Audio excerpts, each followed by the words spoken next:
Perfecto. Empezamos. Sí, ya empezamos. Ya. Bueno, el tema que vamos a hablar hoy es de las complicaciones agudas de la diabetes mellitus. Ustedes ya me conocen, he dado creo que 3 charlas en este curso. Ya me presentó el doctor Oñate.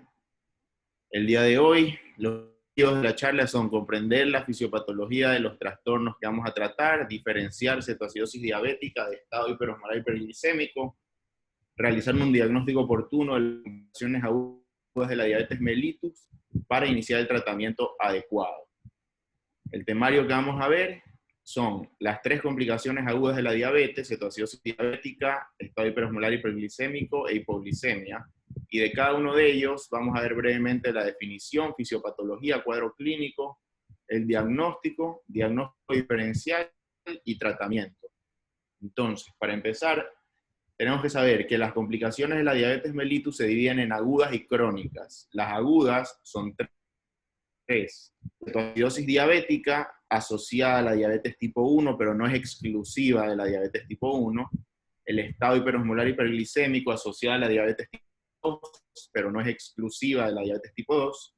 Y la hipoglicemia, que es una complicación del tratamiento de la diabetes mellitus.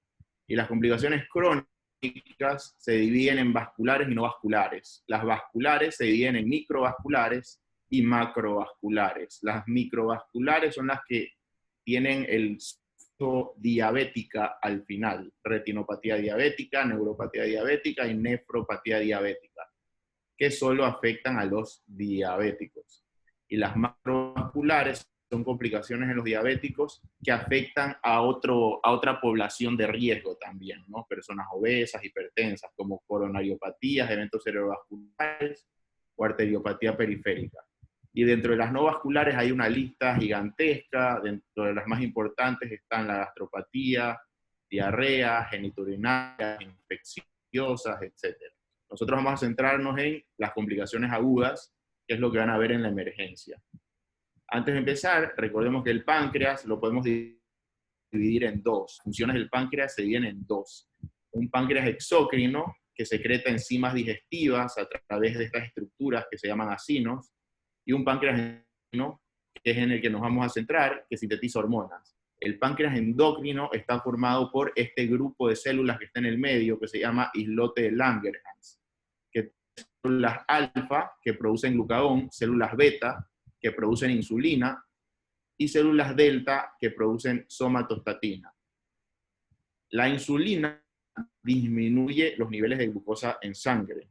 El glucagón aumenta los niveles de glucosa en sangre, y la somatostatina inhibe la secreción de insulina y de glucagón por parte de las células beta y alfa. Antes de entrar en materia, quiero poner esta diapositiva para recordar la fisiopatología de la diabetes mellitus tipo 1. Entendamos primero el gráfico. Vean cómo es un plano cartesiano, que en el eje vertical vemos la masa de células beta con las que tiene un individuo, y ahora vemos el tiempo en años, desde antes del nacimiento y a lo largo de la vida. Entonces vemos cómo desde antes del nacimiento un individuo tiene aproximadamente un 80% de sus células beta. Después del nacimiento aumenta y se mantienen así a lo largo de la vida. Entonces, para que se dé la diabetes mellitus tipo 1, tenemos que tener a una persona genéticamente predispuesta. Tiene que haber predisposición genética. Y esta persona genéticamente predispuesta, en algún punto de su vida, expuesta a un inmunoactivador, a factores ambientales desencadenantes, que se han descrito varios, entre los que están el virus Coxsackie, el virus de la rubiola, proteínas del suero de la leche de vaca, entre otras, ¿no? Y cuando se expone a este inmunoactivador, se desencadena una respuesta inmune, mediada o por anticuerpos o por linfocitos, que destruyen las células beta del páncreas. Entonces aquí vemos cómo esta persona genéticamente predispuesta, al ser expuesta a un factor ambiental, se desencadena una respuesta inmune que va destruyendo, miren cómo baja a lo largo de la vida el porcentaje de células beta.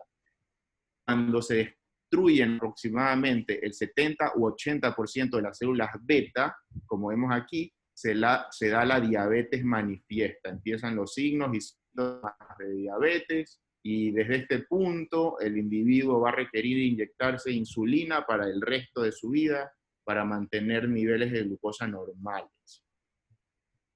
Normalmente, cuando alguien come una dieta rica en carbohidratos, se absorbe glucosa y va a la sangre. La glucosa son los cuadraditos de color blanco. Aumenta la glucosa en sangre. Cuando aumenta la glucosa en sangre, el páncreas, a través de sus células beta, secreta insulina, que son los triángulos de azul. Entonces, la insulina va a las células, por ejemplo, una célula muscular, y se une a un receptor y permite que entre la glucosa que está en sangre a la célula. Y la célula se alimenta y genera ATP, genera energía, ¿no? Entonces podríamos decir que la insulina es la llave para que la glucosa llegue a la célula. ¿Qué ocurre en la diabetes mellitus tipo 1? Como se destruyen las células beta del páncreas, no se secreta insulina o se secreta menos insulina. Entonces comemos a diabetes mellitus 1, al comer el individuo, aumenta la glucosa en sangre, y como hay muy poquita o no hay casi nada de insulina, la glucosa se queda en sangre, hay hiperglicemia y no entra glucosa a la célula. ¿Ok? Eso tenemos que tenerlo clarísimo. Ahora sí entremos en materia y vamos a empezar el tema que es muy bueno, que se llama cetoacidosis diabética, que es una complicación aguda de la diabetes mellitus, frecuente pero no exclusiva de la diabetes mellitus 1, y suele ser un debut diabético. ¿Y a qué me refiero con esto? Que los pacientes con diabetes mellitus tipo 1 a lo largo de la vida no tienen síntomas. Cuando ya se destruye el 80% de las células beta, empieza a suceder una serie de cosas que vamos a ver más adelante en la fisiopatología, y se desencadena una cetoacidosis diabética. Y en ese momento el paciente va a la emergencia y recién se da cuenta que es diabético. O sea, los pacientes diabéticos muchas veces no se dan cuenta o en un control de rutina que son diabéticos, sino que debutan con esta emergencia endocrinológica. ¿Ok? A eso me refiero con que es un debut diabético. Ahora, se define la cetoacidosis diabética como una complicación aguda de la diabetes caracterizada por esta triada importantísima: hiperglicemia, acidosis metabólica y cetosis, que es la producción de cetonas o la presencia de cetonas en sangre. ¿Y a qué se debe esto? A una ausencia de insulina y a un aumento de hormonas contrarreguladoras, sobre todo el glucagón. Entonces, ¿qué ocurre en la fisiopatología? Como vimos anteriormente, esto es lo que ocurre normalmente en una persona normal. Aumenta la glucosa en sangre, el páncreas secreta insulina y la insulina permite que la glucosa entre a la célula.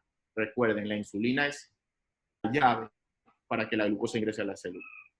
Ante una ausencia de insulina, como ocurre en la diabetes mellitus 1, la glucosa permanece en sangre, no entra a la célula, y me gusta verlo de esta manera, piénsenlo así: el cuerpo, o sobre todo la célula, empieza a morirse de hambre. Cree que le falta glucosa porque no está entrando glucosa, pero la célula vive engañada. No es que falta glucosa, glucosa hay mucho, lo que falta es insulina. Pero como la célula cree que falta glucosa, en el cuerpo aumenta el glucagón y aumenta más la glucosa en sangre. Pero la célula sigue engañada. Entonces, ¿qué pasa ante una ausencia y exceso de glucagón? En primer lugar, la célula dice: bueno, este individuo no me está dando glucosa, voy a sacar glucosa de mis reservas. ¿Y dónde están las reservas de glucosa en el cuerpo? Acá, en el hígado, en forma de glucagón. Aquí tenemos una cadena de glucagón. Y mediante un proceso que se llama glucogenólisis, se destruye la cadena de glucagón y se transforma en glucosa. Y de esta manera aumenta la hiperglicemia, pero no entra la glucosa a la célula, sigue engañada y dice: no he obtenido glucosa de mis reservas del hígado, entonces voy a sacar glucosa de mis otras reservas. ¿Y dónde hay más reservas de glucosa? Acá, en el músculo. Y ocurre algo que se llama proteólisis, es decir, se destruyen las proteínas del músculo y se transforman en aminoácidos. Los aminoácidos van y por este proceso que se llama gluconeogénesis se transforman en glucosa y aumenta la hiperglicemia, pero no entra la glucosa en la célula, insulina, pero acuérdense que la célula está engañada. La célula dice, bueno, no tengo glucosa ni de las reservas del hígado ni de las reservas del músculo, así que voy a sacar glucosa de otras reservas. ¿Y dónde hay más reservas de glucosa? En las células grasas, y aquí es cuando empiezan los problemas. Las células grasas, ante una ausencia de insulina y el exceso de glucagón, sufren lipólisis, destrucción de los lípidos, y se destruyen las células grasas en dos, glicerol y ácidos. El glicerol va al hígado y mediante gluconeogénesis se transforma en glucosa, empeora la hiperglicemia. Y los ácidos grasos, que normalmente en el hígado se transforman en triglicéridos y en VLDL, en la cetoacidosis diabética no lo hacen, porque se secreta una enzima que se llama carnitidiltransferasa 1, que normalmente está inhibida por la presencia de insulina, pero como no hay insulina, se secreta esta enzima y transforma los ácidos grasos en cuerpos cetónicos, que son 3. El beta-hidroxibutirato, el acetoacetato y la acetona. Y esto es malísimo, porque otro nombre de estos dos primeros es ácido beta-hidroxibutírico y ácido acetoacético. Son sustancias ácidas, acidifican el pH de la sangre, producen acidosis. Entonces, este proceso por el que se crean las cetonas se llama cetogénesis, que es la producción incrementada de cetonas, y también mediante glucogenólisis y gluconeogénesis hay producción incrementada de glucosa. Y los vasos sanguíneos del diabético se ven así, llenos de glucosa y de cetonas. Entonces, si ustedes entienden la fisiopatología de la cetoacidosis diabética, van a entender el laboratorio de la cetoacidosis diabética. Como si le tomamos una muestra de sangre a este vaso sanguíneo que es de un diabético, los laboratorios van a salir así. Hay muchos cuadrados blancos, por lo tanto la glucosa va a estar aumentada. No hay producción de insulina porque están destruyéndose las células beta del páncreas. Si ustedes piden insulina en sangre, va a estar disminuida. Los cuerpos cetónicos, como hay cetogénesis, y también en el laboratorio los van a ver aumentados. Los electrolitos, el sodio va a estar disminuido. Pero esto es algo importante, el sodio está falsamente disminuido. ¿Por qué? Porque la glucosa es una sustancia osmóticamente activa. ¿Qué quiere decir esto? Que arrastra agua. Si hay células fuera de este vaso sanguíneo, el agua que está en las células pasa desde las células hacia el vaso sanguíneo, porque el agua sigue a la glucosa. Entonces las células que están alrededor se deshidratan y el vaso sanguíneo se hincha, se llena de agua. ¿Ya? Se llena de agua el vaso sanguíneo y el sodio se diluye. ¿Ya? No es que disminuye el sodio, está diluido en una mayor cantidad de agua. Entonces es una hiponatremia dilucional o falsa. El potasio puede estar normal, aumentado o disminuido. El pH va a estar bajo. ¿Por qué? Porque recuerden que los cuerpos cetónicos son ácidos. Y un ácido, por definición, es cualquier sustancia capaz de ceder iones hidrógeno. Y se llena de hidrogeniones la sangre. El pH baja. ¿Y qué hace el cuerpo en respuesta a esto?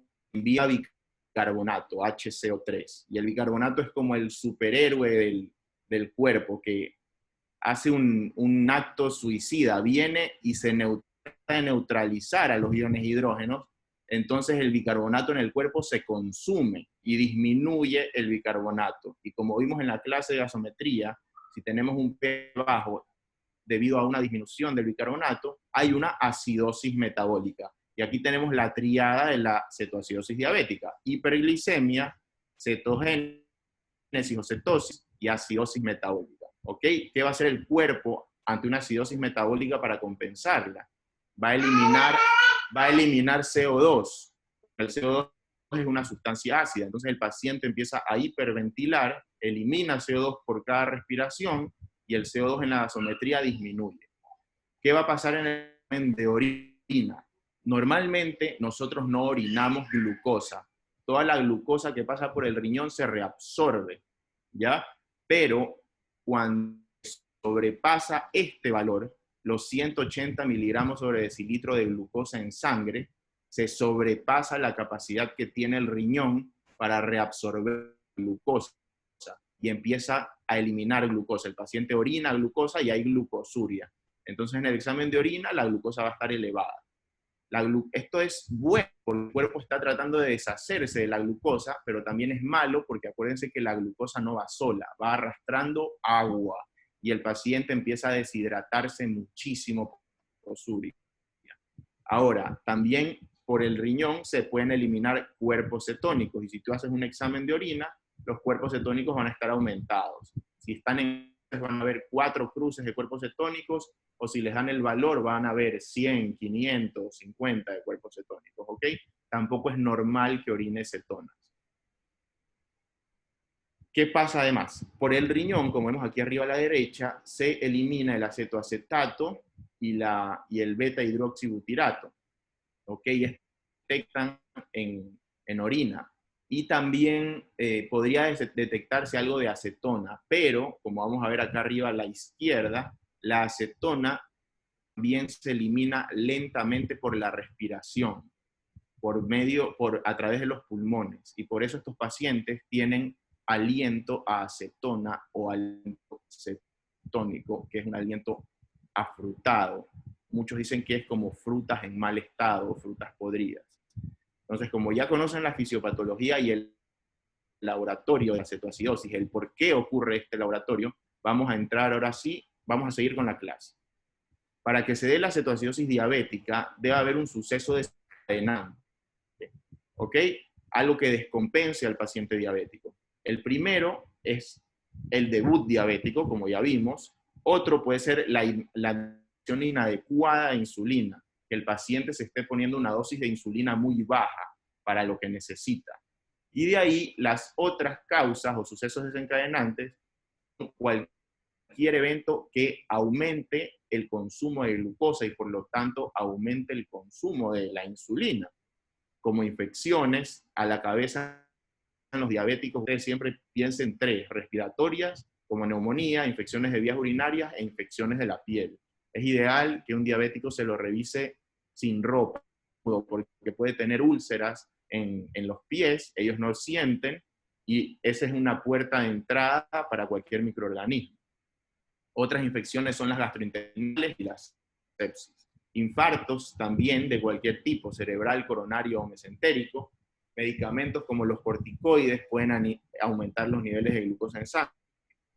Drogas ilícitas como la cocaína y el embarazo es una situación fisiológica en la que aumentan las necesidades de glucosa del cuerpo porque son 2 personas que están viviendo en un cuerpo.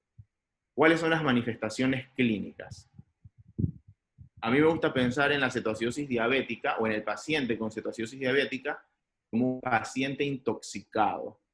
¿Intoxicado por qué? Por cetonas. Las cetonas no deberían de estar en sangre. Entonces, el paciente está intoxicado con cuerpos cetónicos. Y ustedes, cuando tienen una intoxicación, ¿qué síntomas tienen? Por ejemplo, una intoxicación alimentaria, náuseas, vómitos, dolor abdominal. Como el paciente diabético con acidosis diabética está intoxicado por cetonas, al ser una intoxicación que va a tener, náuseas, vómitos y dolor abdominal. Este paciente, como está orinando glucosa, por lo tanto arrastrando mucha agua y se deshidrata, va a tener mucha sed, polidipsia, va a orinar mucho, poliuria, y también es un paciente que empieza a comer bastante, va a tener polifagia, porque recuerden que no está entrando glucosa a las células y las células se mueren de hambre. Y como hay lipólisis, proteólisis y hay una diuresis osmótica, el paciente pierde peso. Y ahí ustedes tienen las 4 P de la diabetes mellitus tipo 1, polidipsia, poliuria y pérdida de peso. Además, el paciente va a estar disneico, taquipneico, porque está hiperventilando para eliminar el CO2. En los signos típicos de deshidratación, como ojos hundidos, signos del pliegue positivo, mucosa oral seca. Como está perdiendo mucho volumen, el paciente va a estar hipotaquicárdico. El aliento cetónico ya se los expliqué, porque la acetona se elimina por vía respiratoria. el paciente empieza a realizar respiraciones rápidas y profundas, y esto se llama respiración acidótica de Kussmaul, característica de la acidosis metabólica. Va a estar taquipneico, con sensibilidad abdominal a la respiración, y en casos más graves va a haber letargo, embotamiento, edema cerebral y coma. Ahora, nos llega el paciente a la emergencia con deterioro del sensorio o con dolor abdominal, náuseas y vómitos, tiene el antecedente de diabetes, y ustedes le hacen una glucosa capilar, un hemoglucotés, y le sale 400 de glucosa. Entonces ustedes pueden sospechar ahí, bueno, este paciente tiene una complicación aguda de la diabetes, algo lo descompensa. ¿Qué debo de solicitar siempre? ¿Qué no puede faltar con una cetoacidosis diabética? Un hemograma para ver si el paciente está infectado, por ejemplo, glucosa en sangre periférica, electrolitos para el sodio y el potasio. Recuerden que el sodio va a estar falsamente disminuido y el potasio puede estar elevado o disminuido. Función renal, urea y creatinina, porque es un paciente deshidratado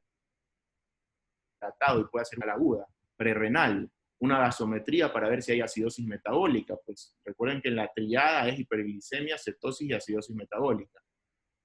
Y un físico-químico de orina para ver si el paciente está infectado, y además para ver si hay glucosuria y cetonas en orina. Esto de acá, de la izquierda, no puede faltar nunca, y yo hacen en la mayoría de los hospitales en los que trabajamos.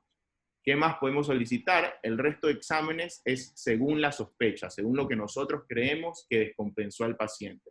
Si el paciente te dice, llevo desde, qué sé yo, 2 días antes de esto, con dolor en epigastrio que se irradia a flanco izquierdo, en mi cinturón, y tengo náuseas, vómitos, bueno, puede estar de una pancreatitis, pide función hepática y enzimas pancreáticas.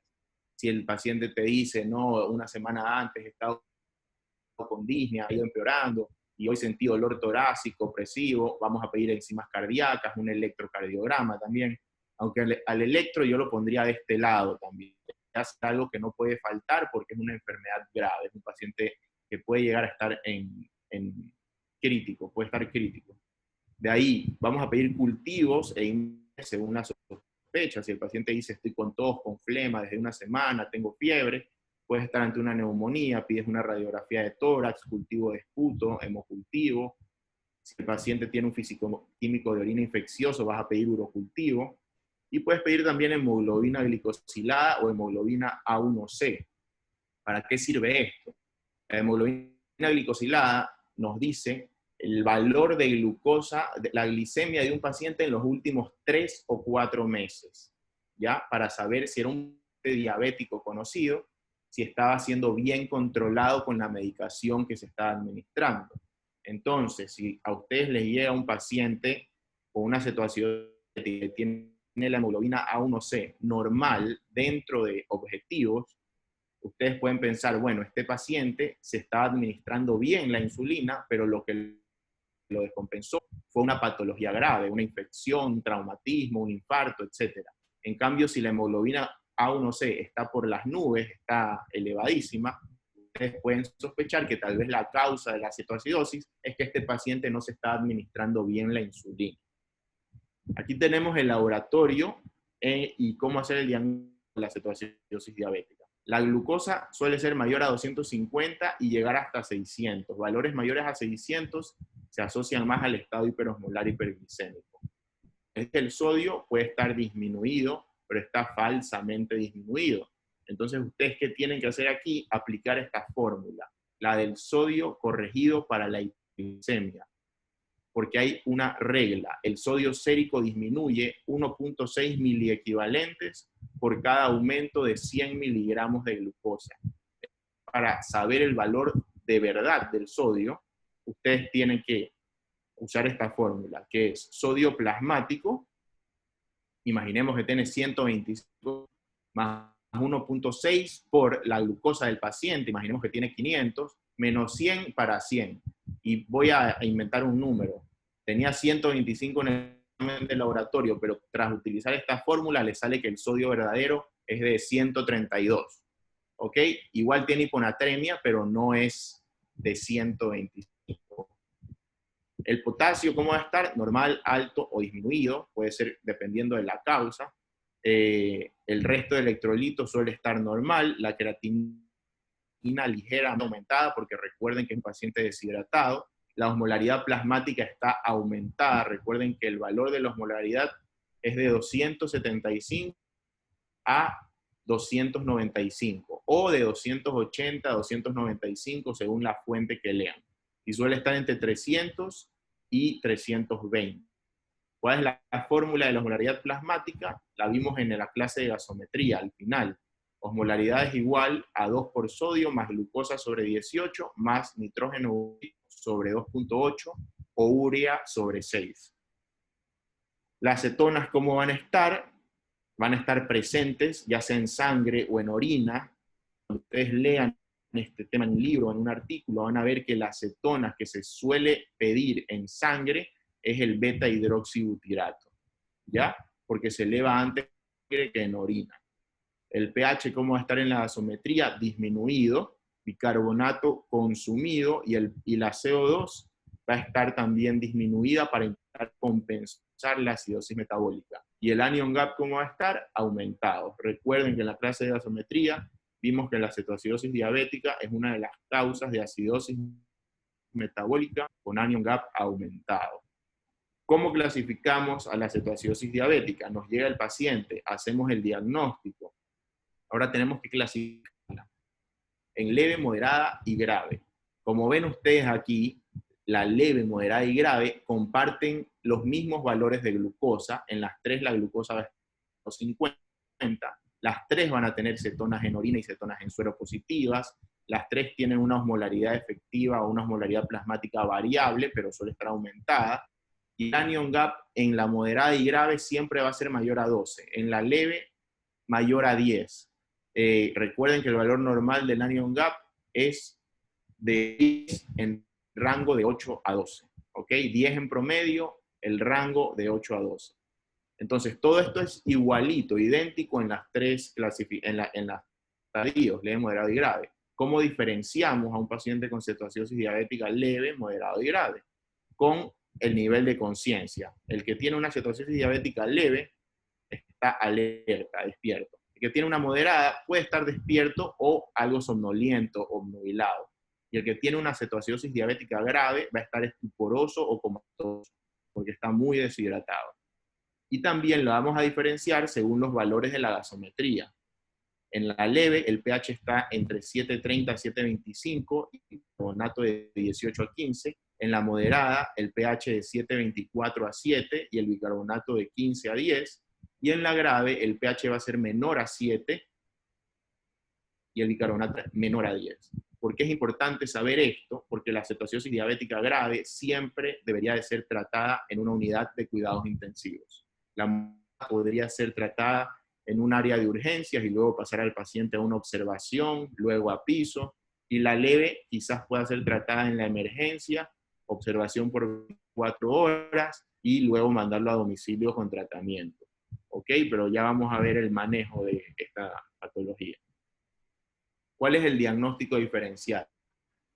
¿Con qué podemos confundir una cetoacidosis diabética? Desde el punto de vista clínico, con la otra crisis hiperglicémica, con el estado hiperosmolar hiperglicémico.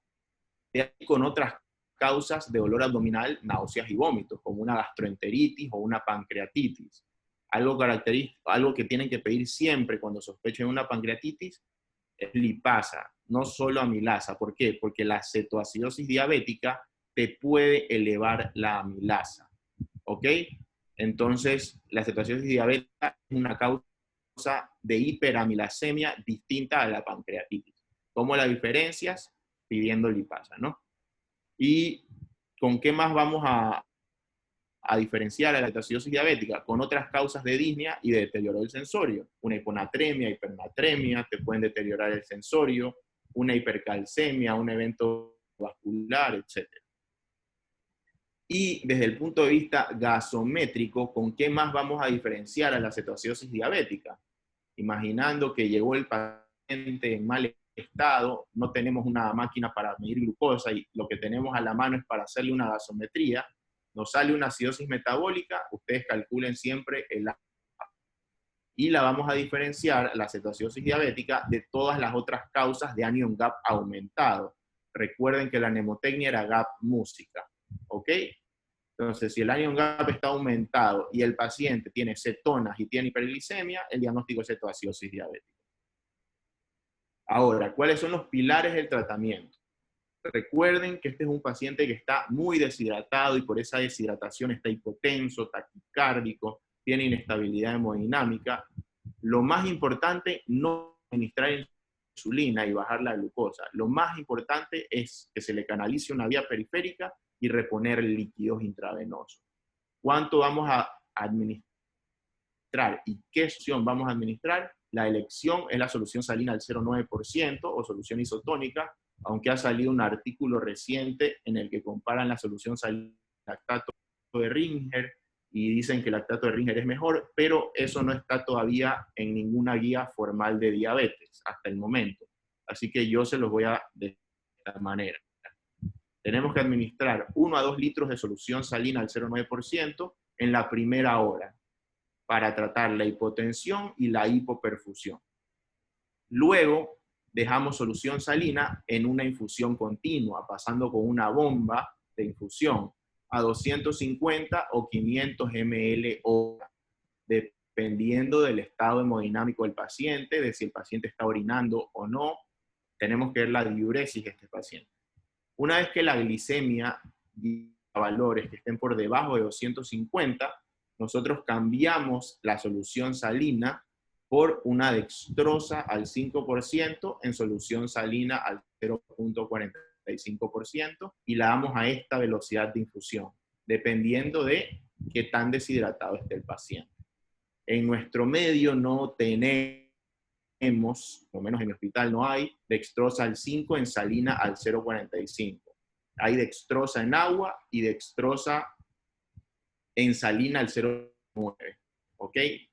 Son válidas. Lo importante es mantener los niveles de glicemia entre 200, 180, no causar hipoglicemia en el paciente. Pero si quieren ser bien estrictos y armar una solución como esta, se lo hace de la siguiente manera. Va a ser un poco trabajoso para la enfermera. Una dextrosa en agua al 10% y una solución salina al 0,9%. Y la mezclan en partes iguales. Quitan, obviamente, en un ambiente estéril, 500 cc de la solución salina al 0,9% de 1000 y 500 cc de dextrosa al 10% de 1000. Y las mezclan con una jeringuilla. Es muy trabajoso. Y ahí vas a obtener una dextrosa al 5 en salina al 0,5%. El segundo pilar es administrar insulina, porque acuérdense que este paciente sí estaba deshidratado. Cuídese mucho. Que el Señor me la proteja. Y usted, Juan Carlito, hay un micrófono prendido. Acuérdense que a este paciente, aparte de faltarle líquido, le falta insulina. Ese era el principal tema. Por eso se producen los cuerpos cetónicos. Entonces, ¿cómo vamos a administrar la insulina? Administramos un bolo de insulina humana regular, que es insulina rápida, que es la única que se puede administrar por vía intravenosa, el resto por vía subcutánea, ya a esta dosis, 0,1 unidades de insulina por kilo de peso del paciente. Es decir, si el paciente pesa 70 kilos, multiplico 70 por 0,1 y me da 7 unidades de insulina.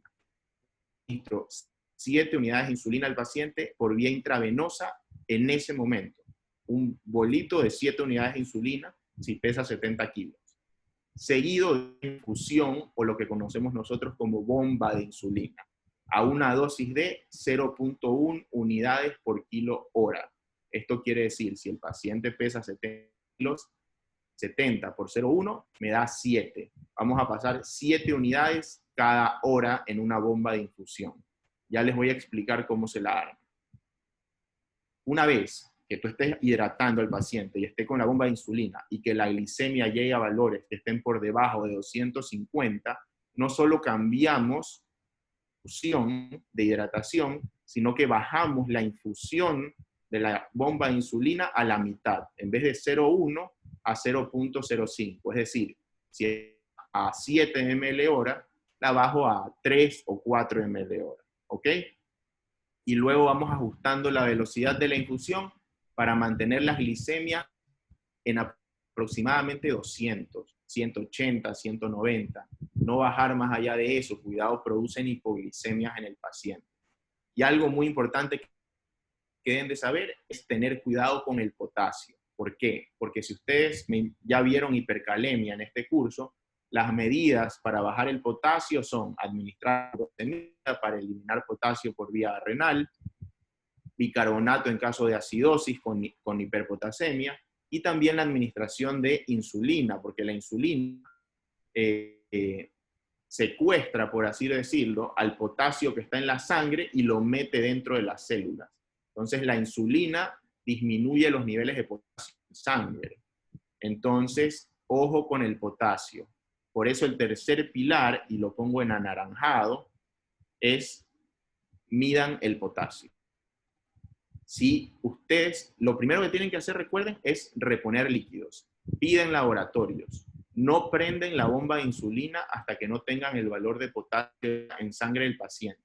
Si el paciente tiene un potasio menor a 3.3, no administramos la insulina. Primero reponemos el potasio. Si el paciente tiene un potasio entre 3.5, lo que tenemos que hacer es poner 20 a 40 miliequivalentes de cloruro de potasio acá, en los fluidos que están pasando en infusión continua, ¿ya? Y podríamos prender la bomba de insulina. Y si el potasio está alto, está mayor a 5, no reponemos potasio y podríamos prender sin ningún problema la bomba de insulina. Hay que monitorizar este electrolito cada 2 horas, ¿ya? Para ver que no tenga hipocalemia el paciente. Y esto es importantísimo, porque si ustedes se alborotan e hidratan al paciente y prenden la bomba de insulina sin saber cuánto de potasio tenía el paciente, imaginemos que el paciente ya con diarrea, con una gastroenteritis, ya ha perdido potasio, tiene el potasio en 2.5, y además ustedes le ponen bicarbonato porque el paciente está acidótico y el bicarbonato te baja el potasio, y le prendes la bomba de insulina al paciente, le baja más el potasio, mataron al paciente de hipocalemia. Empieza a tener arritmias cardíacas. Muy importante esto. Y el último pilar es determinar la causa. Siempre tenemos que ver qué desencadenó la cetoacidosis. Si es una infección, vamos a dar antibiótico. Si fue un miocardio, fibrinolisis y así, según la causa. Entonces, aquí tenemos un resumen de lo que vimos. Tenemos al paciente que llega en mal estado, con cetoacidosis diabética, ya la diagnosticamos. ¿Qué hacemos primero? Número 1, solución salina al 0,9%, 1 a 2 litros en bolo, en ese momento. Y luego dejamos esto en una bomba de difusión a 250 o 500 ml hora, dependiendo de la presión, de la diuresis, etc. Segundo paso, vamos a reponer el potasio si es que está bajo. ¿Ok? Tercer paso, vamos a administrar insulina, como vemos aquí, en bolo intravenoso, 0.1 unidades por kilo de peso, intravenoso, y luego prendemos la bomba de insulina. ¿Cómo se arma la bomba de insulina? 100 mililitros de solución salina más 100 unidades de insulina rápida. O sea, ustedes cogen una solución salina de 100, de las chiquitas, e inyectan ahí adentro 100 unidades de insulina rápida. De esa manera van a haber 100 unidades en 100 ml, o sea, por cada mililitro va a haber una unidad de insulina y dejan la infusión 0.1 unidades por kilo hora. El mismo ejemplo de hace rato. Si el paciente pesa 70 kilos, 70 por 0,1 da 7. 7 unidades y como por cada mililitro hay una unidad, vamos a poner la bomba a 7 ml hora. 7 unidades hora es lo mismo que 7 ml hora. ¿Ok? Luego, cuando la glucosa baje a menos de 250, cambiamos esto aquí por una dextrosa en agua o una dextrosa en salina y bajamos la infusión a la mitad. Y mantenemos las glicemias en valores, ya saben, entre 200 y 180, no la bajen mucho. ¿Cuánto debería de haber la glicemia en la primera hora desde que prendemos la bomba de insulina? De 50 a 70 miligramos de glucosa. O sea, Si el paciente llega con 450 de glucosa, lo empezamos a hidratar, esperamos el potasio, hasta que esperamos el potasio, le realizamos otra glicemia y la glucosa llega a 500. Pero como el potasio ya está normal, nosotros prendemos la bomba de insulina y anotamos en un papel la hora a la que se prende la bomba de insulina y cuánto tuvo de glicemia en esa hora, 500. Y cuando pase una hora, nosotros ¿qué vamos a hacer? Hacer otra glicemia. Y la glicemia debe al menos 50 a 70 miligramos cada hora. Si empezamos en 500, a la hora nosotros deberíamos de tener por lo menos 450, que haya bajado 50. Y a la siguiente hora, en la siguiente glicemia, a 400, y así. Por lo menos 50 cada hora. No más de 70 y no menos de 50. Cuando no es de uso rutinario, si ustedes dan insulina, se dejan de producir cetonas y se revierte la acidosis, pero solo lo vamos a utilizar cuando tengamos valores graves de bicarbonato, menos de 7 o, según otros autores, menos de 6.9. ¿Cómo se lo administra? 250 a 500 mililitros de solución salina más 5 ampollas o 10 ampollas de bicarbonato en ese momento. Pero les pongo esta forma que me parece, solo la he visto en el Harrison. Ellos administran el bicarbonato de esta manera: 200 mililitros de agua estéril o de solución salina, más 5 ampollas de bicarbonato, más una ampolla de cloruro de potasio. ¿Por qué? Porque el bicarbonato puede bajarte el potasio y lo administran en 2 horas. Y hasta cuando administramos bicarbonato, hasta que el pH sea mayor a 7. Si es mayor a 7, ya dejamos de administrar bicarbonato y que siga haciendo su efecto la insulina. El seguimiento en este paciente, ya les dije, hay que hacerle glicemias cada hora cuando prenden la bomba de insulina.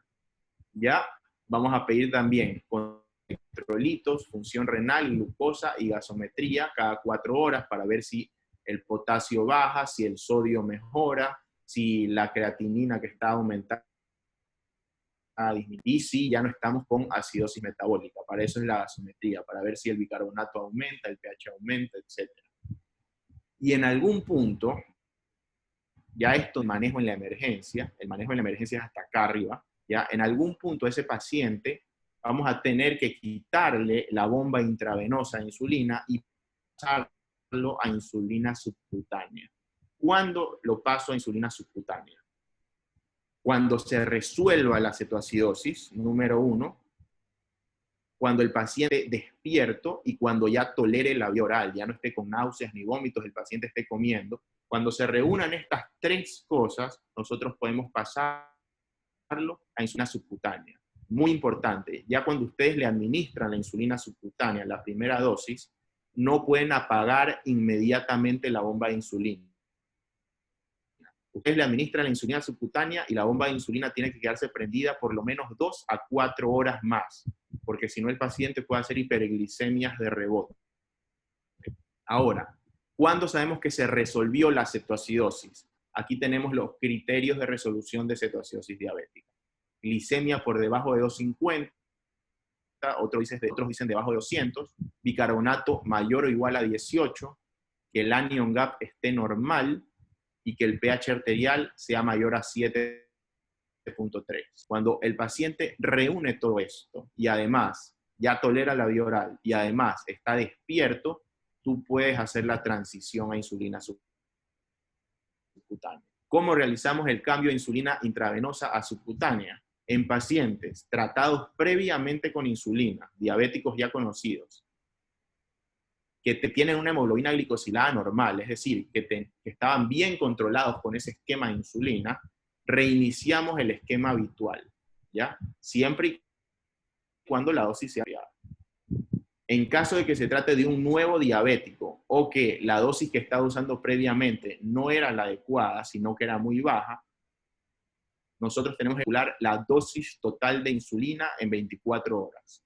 ¿Cómo lo hacemos? Multiplicamos de 0,5 a 0,7 unidades por kilo al día. Esto quiere decir, por ejemplo, si el paciente pesa 80 kilos, yo multiplico 80 por 0,5, me da 40 unidades en todo el día, en 24 horas. Estas 40 unidades, la mitad, el 50%, o sea, 20 unidades de la dosis total de insulina, lo administramos como una insulina basal cada 24 horas. ¿Cuáles son las insulinas? Recuerden que la insulina se secreta de una forma bifásica. Hay una secreción basal a lo largo del día y hay picos de insulina después de las comidas, ¿ok? Entonces nosotros vamos a querer simular lo mejor posible la acción del páncreas. Entonces el 50% como una insulina basal de acción prolongada, como la insulina glargina, puede ser la NPH también, pero la NPH se administra de mañana y de tarde, o de mañana y de noche. En este ejemplo les voy a poner glargina para hacerlo más fácil. La glargina solo se administra una vez al día, no 2 veces.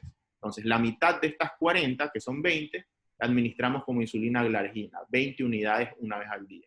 Y la otra mitad, las 20 unidades, las vamos a dividir en 3 dosis antes de las comidas: predesayuno, prealmuerzo y precena de insulina rápida. Entonces, las dividimos en partes iguales o casi iguales. 7 unidades de insulina rápida predesayuno, 7 unidades prealmuerzo y 7 precena. O bueno, 6 unidades para que todo esto sume 20. 7 más 7, 14, más 6, 20. Y acá tenemos las otras 20 de estas 4 unidades de insulina en el día. Esta es una forma. Hay otra forma que sale en una guía mexicana y que le gusta al endocrinólogo de mi hospital, en la que tú tomas en cuenta la velocidad de infusión de la bomba de insulina. Y miren, calculan la dosis total de insulina de esta manera. Dosis de insulina rápida en las últimas 6 horas multiplicadas por 4. Y recomiendan restar el 20% de la dosis total al iniciar la transición. Me explico. Si la insulina intravenosa del paciente en las últimas 6 horas estaba a esta velocidad, como ejemplo, a 2 ml hora, yo tengo que calcular la dosis total con la dosis de insulina rápida, es decir, la de la bomba, en las últimas 6 horas. Entonces multiplico 2 por 6, las últimas 6 horas, me da 2. Y lo multiplicamos por 4. Por 4 me da 48 unidades de insulina al día. Y de ahí lo mismo, mitad y mitad, pero le resto el 20%. Quiere decir, 24 es la mitad de 48 y le resto el 20%. Y me queda 20 unidades de glargina como insulina basal y 24 unidades de insulina rápida, le resto el 20%, me queda 20 unidades de insulina rápida dividida en 3 dosis. ¿Ya? Este ejemplo lo hice para que quede igualito que el ejemplo anterior. ¿Ok? Ahora, las recomendaciones para hacer el ajuste de la dosis de insulina. Si la glicemia es menor a 140 con el esquema de insulina subcutánea que estamos utilizando, no cambiamos el esquema. Si tiene glicemias en ayunas entre 140 y 180, aumentamos la dosis de insulina, es decir, la insulina glargina o NPH, un 10% en el día. Si una glicemia al azar, es decir, el paciente puede estar en ayunas o puede haber comido mayor a 180, aumentamos la dosis de insulina basal un 20% en el día. Y si el paciente hace hipoglicemias, hace glicemias de menos de 70 o de 80, ya disminuimos la dosis, un 20%, la dosis total de insulina, no la basal, sino la total, incluyendo las de insulina rápida. Ahora, ¿cómo prevenimos la cetoacidosis diabética? Educando al paciente, y esto es algo que se debería de hacer siempre. Enseñarle al paciente por qué tuvo la cetoacidosis, qué compensó, revisar el suceso desencadenante, qué sé yo, fue una mala administración de insulina, hay que decirle cómo administrársela de manera adecuada para evitar recidivas, y hacer que el paciente conozca los síntomas de la cetoacidosis diabética, es decir, cuando usted sienta náuseas, vómitos, dolor abdominal, pínchese el dedo y vea cuánto de glucosa tiene. Si tiene más de 250 o de 300, vaya al hospital para que le midan cetonas y todo eso, ¿no? Hay que enseñarle los factores precipitantes, decirle, cuando usted tenga, qué sé yo, una gastroenteritis, alguna infección, puede volver a tener una cetoacidosis diabética, ¿ya? Y hay que enseñarle el tratamiento de la diabetes mellitus en los días de enfermedad. Ya les voy a decir qué es eso. Y esta es una frase sacada del Farreras, libro de medicina interna, y que empieza el Farreras la definición de cetoacidosis diabética de esta manera. La cetoacidosis diabética es un fracaso en la educación sanitaria, ya que casi siempre es evitable con una buena instrucción previa. Hay que educar al paciente. Ahora sí les voy a enseñar qué es esto. Tratamiento en los días de enfermedad. Manejo en día de enfermedad de la cetoacidosis o de la glicemia, ¿ya? ¿Qué significa esto? Cuando un paciente que es diabético tiene alguna enfermedad no tan grave, sino leve, una infección urinaria, una meningitis o una neumonía que puede ser tratada en casa. Nosotros tenemos que enseñar, esto es en el mundo ideal, esto está en guías gringas, en cosas así. En el mundo ideal, con gente bien educada, si nosotros nos educamos bien, tenemos que decirles, a ver, usted es diabético, cuando usted tenga una infección urinaria, una faringitis, tiene que medirse la glucosa en su casa con el glucómetro varias veces en el día. No solo se la mide en ayunas y antes de las comidas, sino varias veces en el día. Si la glicemia la tiene usted mayor a 250, debe de medirse cetonas. Todo paciente diabético en el mundo ideal, aparte de tener un glucómetro, debería de tener o tirillas de orina de cetonas o este aparato que es para medir cetonas, que es igualito al que es para medir glicemia. Entonces le dices, cuando usted tenga la glucosa en más de 250, se pincha el dedo de nuevo y se mide las cetonas. Si las cetonas están de 0 a 0.5, es normal. Si está entre 0.6 a 1.4, usted se repite el pinchazo de las cetonas a la hora. Si tiene 1.5 a 3, es una probable cetoacidosis diabética. Llame a su endocrinólogo. Si tiene las cetonas en más de 3, es una cetoacidosis diabética segura. Vaya a la emergencia. El paciente debería de saber todo esto para no colapsar una emergencia en un hospital, ¿ok? Ya, entonces, este de aquí es un tratamiento en domicilio en el que pasa a llamar a su médico si detecta cetonas o tiene síntomas de cetoacidosis diabética. Y una cetoacidosis diabética leve en el mundo ideal puede ser tratada en domicilio, aumentando el consumo de líquidos por vía oral y administrando insulina rápida por vía subcutánea si aumenta más de 250. Y el endocrinólogo se lo va a decir por teléfono, ¿no? La dosis que utilizan de insulina rápida es de 0,15 o 0 unidades por kilo de peso, ¿ya? Y se la administran si tiene cetonas el paciente. Esto es en el mundo ideal, no creo que lo podamos aplicar en este año ni en estos años en nuestro país, pero bueno, tienen que saberlo. Ahora entremos a estado hiperosmolar hiperglicémico, lo vamos a ver mucho más rápido porque la fisiopatología es muy similar. Esta es una complicación aguda de la diabetes mellitus, frecuente pero no exclusiva de la diabetes mellitus tipo 2. No es común que se dé como un debut diabético, en cambio la cetoacidosis sí se presenta como un debut diabético, y el paciente prototipo, ya para desarrollar un estado hiperosmolar hiperglicémico, es un anciano deshidratado con diabetes mellitus 2, ¿ok? Por definición, el estado hiperosmolar hiperglicémico es complicación aguda de la diabetes no acidótica, caracterizada por esta triada: hiperglicemia severa, osmolaridad plasmática elevada y deshidratación grave. Miren, esto es lo que ocurre en el paciente, en la persona normal. Ya sabemos qué es lo que ocurre, lo vimos anteriormente. La diabetes mellitus tipo 2. Aquí no hay una ausencia de insulina, hay un déficit de insulina, un déficit relativo. En realidad lo que hay es resistencia a la insulina. Es decir, el receptor de insulina que está en las células, en vez de pedir un triangulito de color azul, que es una insulina, ya le pide al cuerpo, ¿sabes qué? No quiero 1, quiero 2, quiero 3, quiero 4, y con 4 te dejo que pase una glucosa. Eso significa resistencia a la insulina. Necesita mayor cantidad de insulina para que la glucosa entre a la célula. Entonces pasa casi lo mismo que en la diabetes 1. El cuerpo cree que falta glucosa o que hay muy poca glucosa. Entonces, ante este déficit de insulina, es importante, es un déficit. Sí hay insulina en la diabetes mellitus tipo 2.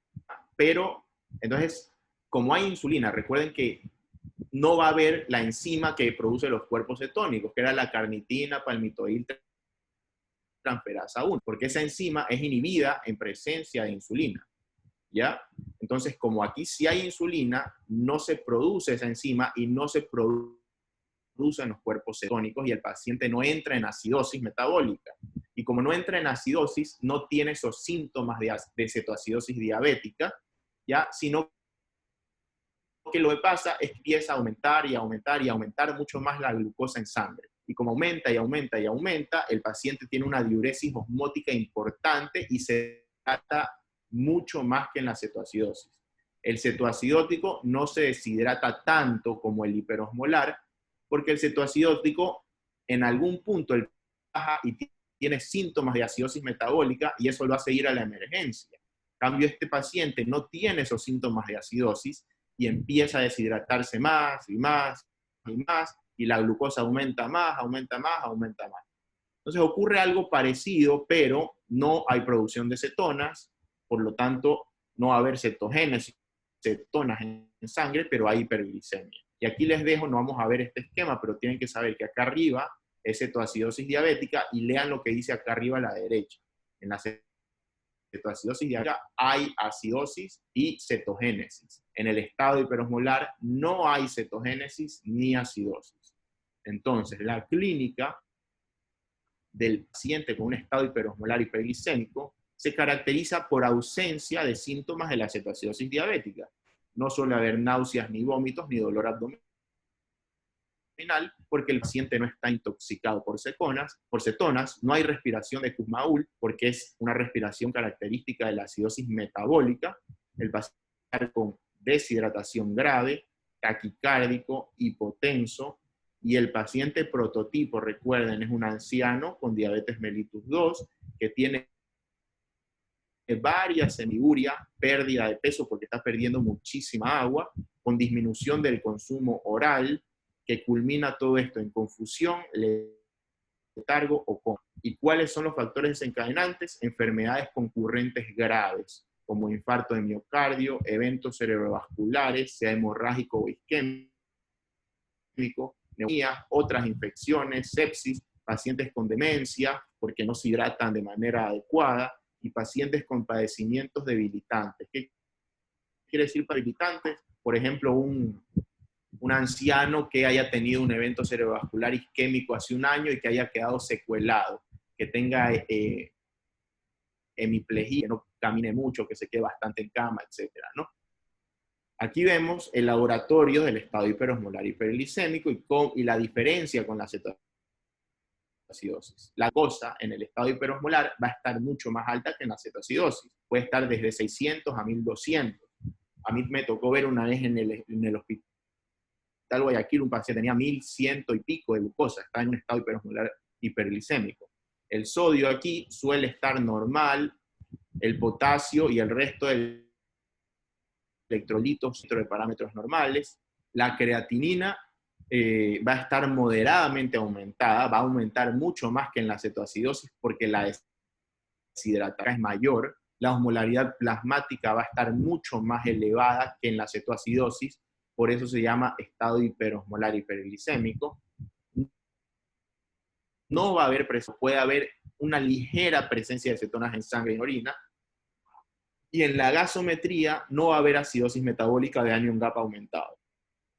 El pH suele ser mayor a 7,3, el bicarbonato normal o ligeramente disminuido, la PCO2 va a estar normal, y el anion gap normal o ligeramente más.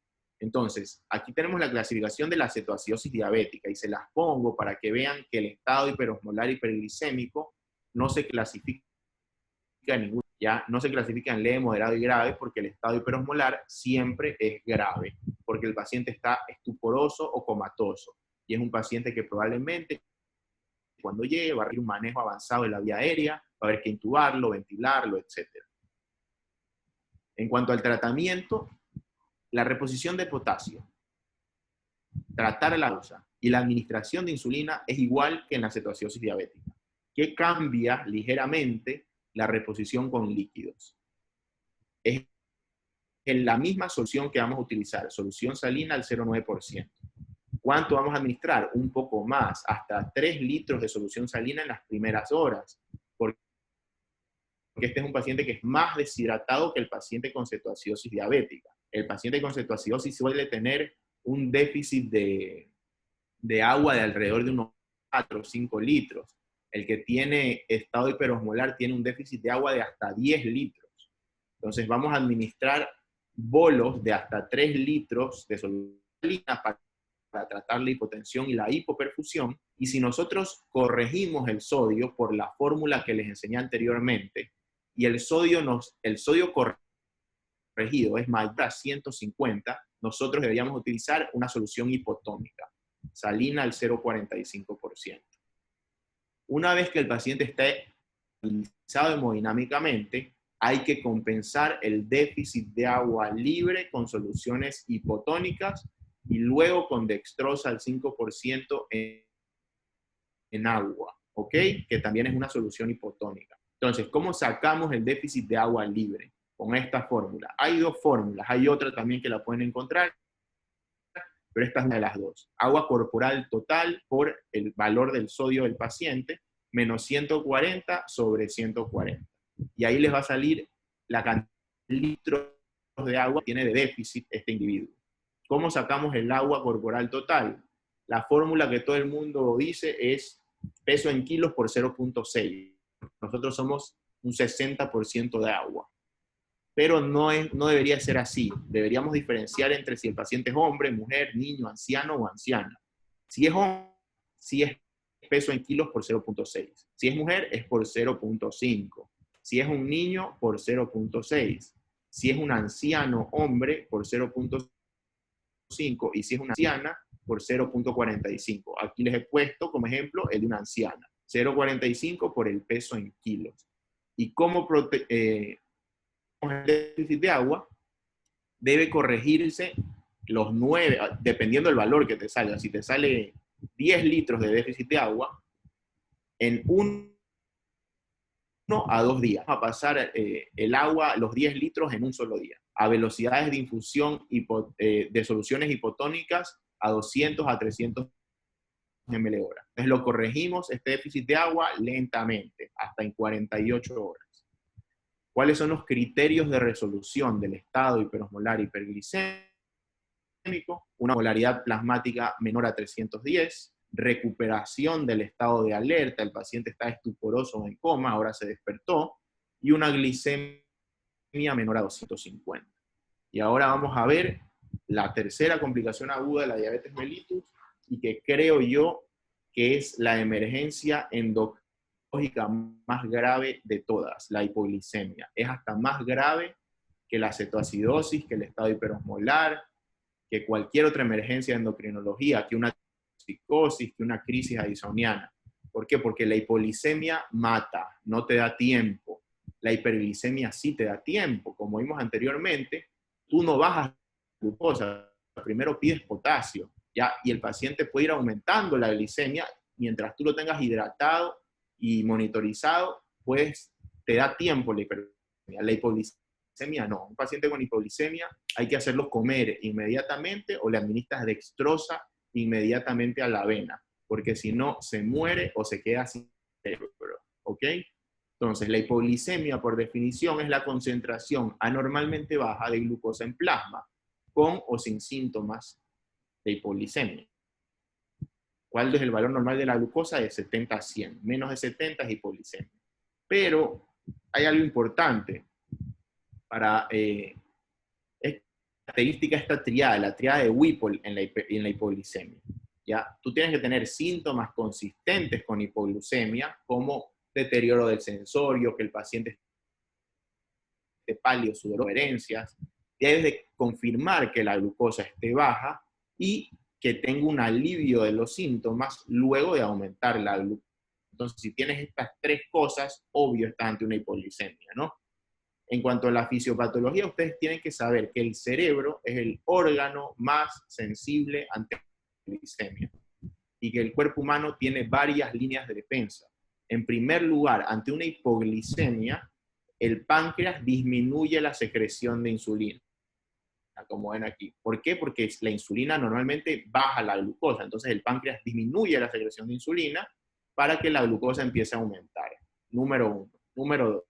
Aumenta la secreción de glucagón. Recuerden que el glucagón aumenta los niveles de glucosa en sangre.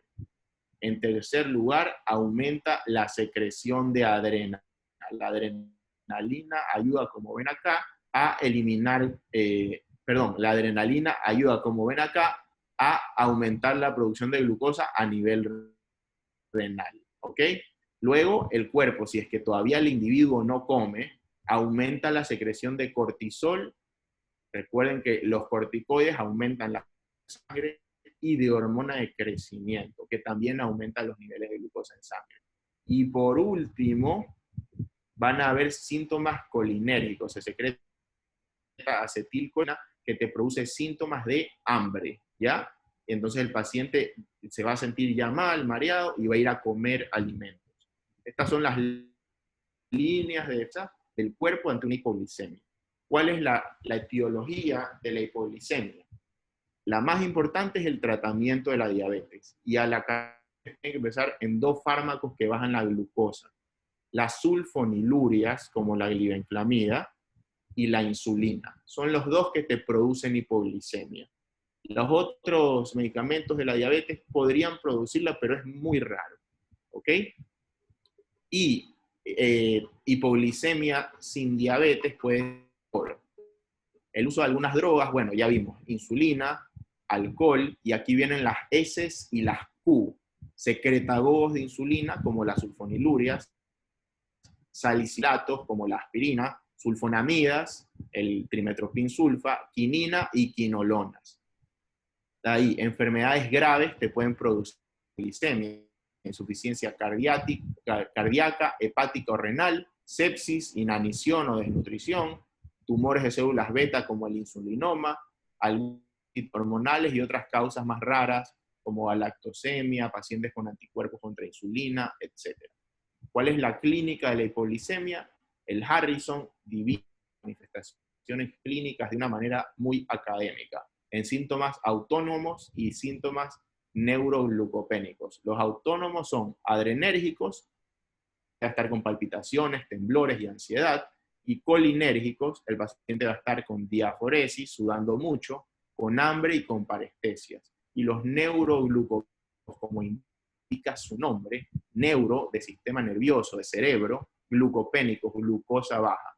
Glucosa baja en el cerebro. Entonces, ¿qué va a tener el paciente? Cambios de conducta, confusión, fatiga, convulsiones, pérdida de conocimiento, coma e incluso la muerte. Recuerden, la hipoglicemia mata. Factores de riesgo para que un paciente presente hipoglicemia, ¿cuáles son? Mayor duración de la diabetes. Un paciente que tiene diabetes hace 3 años versus un paciente que tiene diabetes hace 25 años, el que tiene diabetes por más tiempo tiene mayor riesgo de desarrollar hipoglicemia. Edad avanzada, mayor a 65 años, o pacientes con demencia, porque consumen menos alimentos, se pueden administrar dosis inadecuadas, demasiado altas de insulina, o se olvidaron que ya en la mañana tomaron el fármaco y lo vuelven a tomar de tarde. Alteraciones en las comidas, es decir, que el paciente coma con un horario errático, se salte comidas, o que coma con bajo contenido de carbohidratos. Pacientes desnutridos y pacientes con insuficiencia renal crónica. ¿Por qué? Porque un paciente renal crónico que se administra insulina tiene disminuido el filtrado glomerular. Entonces se demora más tiempo en eliminar la insulina del cuerpo y la insulina circula más tiempo por el cuerpo y hace su efecto. Entonces el endocrinólogo en este paciente con falla renal, y peor, si es anciano, debería disminuir algo la dosis de insulina. Aquí tenemos, bueno, ante síntomas de hipoglicemia y confirmar una hipoglicemia, luego de cuantificar la glucosa, antes de administrar nosotros la dextrosa intravenosa, en el mundo mundo ideal se entra para todo esto. Deberíamos de pedir insulina, proinsulina, péptido C, etanol, cortisol y sulfonilurias en sangre. Pero como estamos en complicaciones agudas de la diabetes, solo quiero que le presten atención a esta zona, ¿ya? Porque como complicación aguda de la diabetes es por un tratamiento de la diabetes, ¿ya? Entonces, donde dice insulina exógena y sulfonilurias. ¿Cómo va a estar la glucosa ante la administración de insulina exógena en una dosis aumentada, o sulfoniluria en una dosis aumentada? Baja. Pongan aquí menos de 70, ¿ya? Puse menos de 45 por otro asunto, pero imaginen que dice menos de 70. ¿Cómo va a estar la insulina ante una intoxicación por insulina o sulfonilurias? Alta. Porque si inyectas insulina y mides insulina en sangre, va a haber más insulina en sangre. Y las sulfonilurias, por si acaso, son secretagogos de insulina. Ustedes la toman y hacen que el páncreas del paciente secrete más insulina. Entonces va a estar elevada. El péptido-C ante una administración exógena de insulina va a estar baja. Recuerden que el péptido C lo secreta el páncreas junto a la insulina. Entonces, ante una intoxicación por sulfonilurias, las sulfonilurias hacen que el páncreas secrete insulina, también va a secretar péptido C. El péptido C va a estar alto. ¿Ok? La proinsulina, que es el precursor de la insulina, va a estar disminuido ante la administración de insulina exógena, suele estar igual que el péptido C, y ante una intoxicación por sulfonilurias va a estar alta, y si determinamos sulfonilurias en sangre, van a estar presentes en una intoxicación por sulfonilurias. En cuanto al diagnóstico diferencial, nosotros podemos confundir una hipoglicemia con todas las otras causas de un síndrome confusional agudo, como trastornos hidroelectrolíticos, hiponatremia, hipernatremia, hipercalcemia, con los otros trastornos endocrinológicos, hiperglicemia, hipotiroidismo, hipocortisolismo, y con otras enfermedades que puedan producir hipoxemia, hipercapnia, sepsis o eventos cerebrovasculares. Cualquiera de estas te puede dar un síndrome confusional agudo, al igual que la hipoglicemia. ¿Y cómo se trata la hipoglicemia? Si el paciente puede y no es deteriorado el sensorio, le damos glucosa por vía oral, glucosa de absorción rápida. Si el paciente no puede comer porque ya está muy deteriorado el sensorio, le vamos a administrar dextrosa por vía intravenosa. ¿Cuánto? 25 gramos de dextrosa en ese momento. Y luego dejamos una infusión. Y obviamente tenemos que investigar y tratar la causa de base. Entonces, pues si vamos a dar glucosa oral, se debería de dar de 15 a 20 gramos de glucosa por vía oral. Hay unas tabletas de glucosa que, como ven aquí, cada una es de 4 gramos. Para llegar a 15 o 20, tomar 4 a 5 tabletas de glucosa, o media taza de jugo, o 2 cucharadas de pasas, galletas, una cucharada de azúcar, etc. Todo lo que dice aquí son fuentes de absorción rápida de glucosa. No le van a dar arroz y papa, pues no, de absorción rápida. De ahí, si el paciente no puede comer, el tratamiento intravenoso con dextrosa al 5 o al 10% y tienen que administrar 25 gramos de glucosa. Entonces, nosotros tenemos dextrosas al 5, 10 y 50%. ¿Qué significa al 5%? Que en cada 100 hay 5 gramos. Es decir, en esta solución de 1000 de dextrosa 100 mililitros tiene 5 gramos. Entonces, para pasar 25 gramos de glucosa, tenemos que pasar 500 mililitros de esta infusión de dextrosa al 5%.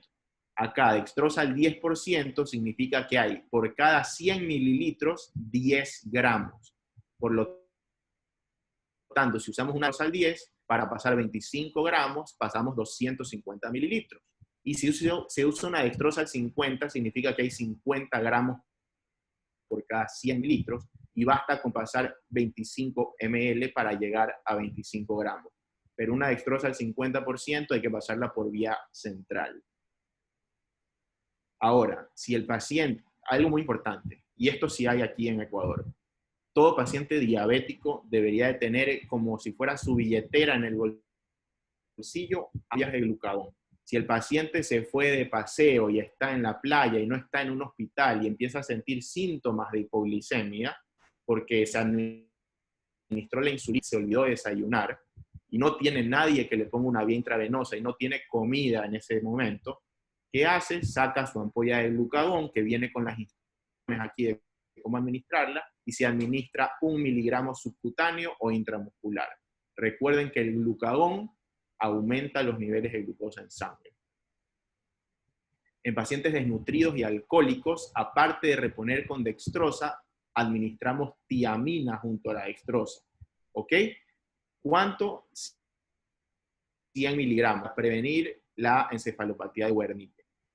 ¿Cómo prevenimos las hipoglicemias? Fácil, con un uso racional de insulina con estrategias basadas en peso. Para recetar insulina hay que pesar al paciente, no la vamos a administrar al ojo. 2. Modificar dosis de insulina, reducir la dosis de insulina si las glicemias del paciente ya son menores a 100%.